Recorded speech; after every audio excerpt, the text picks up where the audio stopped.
Halo semuanya, perkenalkan kita dari kelompok 8 yang beranggotakan saya, Andreas Christian, lalu ada teman saya, Immanuel Idra, lalu juga ada Calvin Stevenson.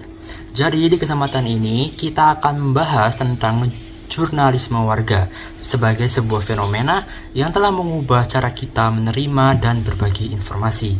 Langsung aja kita ke penjelasan berikut ini.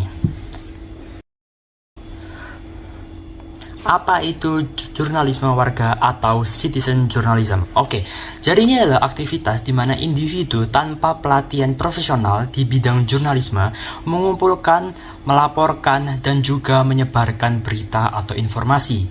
Dengan kata lain, ini adalah jurnalisme oleh warga untuk warga. Selanjutnya, yaitu sejarah singkat tentang jurnalisme warga.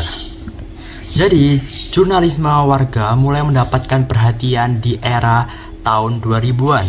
Seiring dengan kemajuan teknologi dan juga internet dan munculnya media sosial, peristiwa seperti serangan 11 September yang ada di Amerika Serikat dan juga ada badai Katrina menunjukkan bagaimana warga biasa dapat memberikan laporan langsung dari lokasi kejadian tanpa adanya batasan waktu ataupun berita yang disampaikan.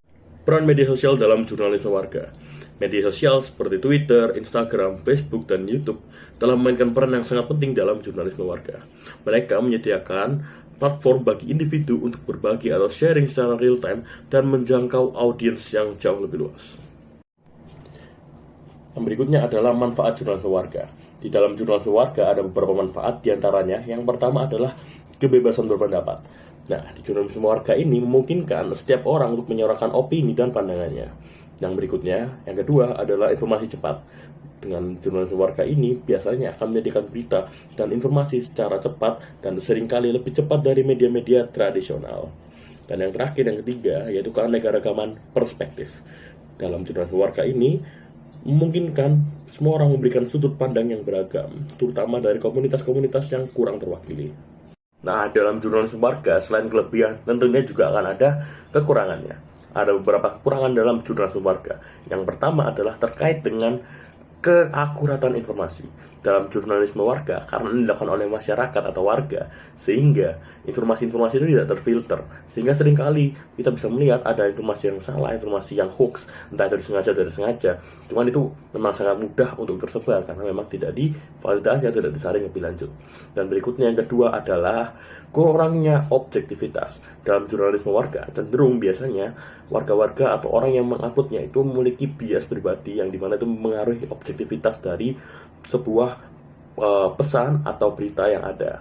Dan yang terakhir, yang ketiga adalah etika dan tanggung jawab. Dalam jurnalisme warga, karena menyampaikan adalah masyarakat umum, masyarakat luas, sehingga biasanya mereka semua tidak terlatih dan tidak memahami dengan sungguh-sungguh etika dan tanggung jawab seorang jurnalis. Jadi kita akan membahas mengenai studi kasus tentang pengaruh jurnalisme warga. Nah, contoh kasus yang menonjol dari sini adalah dinasti keluarga Jokowi yang banyak diperbincangkan oleh netizen tanah air dalam masa kampanye Pilpres kemarin. Masa depan jurnalisme warga. Dengan terus berkembangnya teknologi dan akses internet, jurnalisme warga akan semakin penting. Seperti dalam halnya kampanye kemarin, yaitu kolaborasi antara jurnalis profesional dan warga dapat menciptakan ekosistem informasi yang lebih kaya dan bervariasi. Lalu untuk kesimpulannya adalah jurnalisme warga dalam pemilu ini adalah kekuatan baru dalam dunia informasi. Meskipun memiliki tantangan, potensi positifnya dalam memberikan suara kepada rakyat, semua orang tidak bisa diabaikan.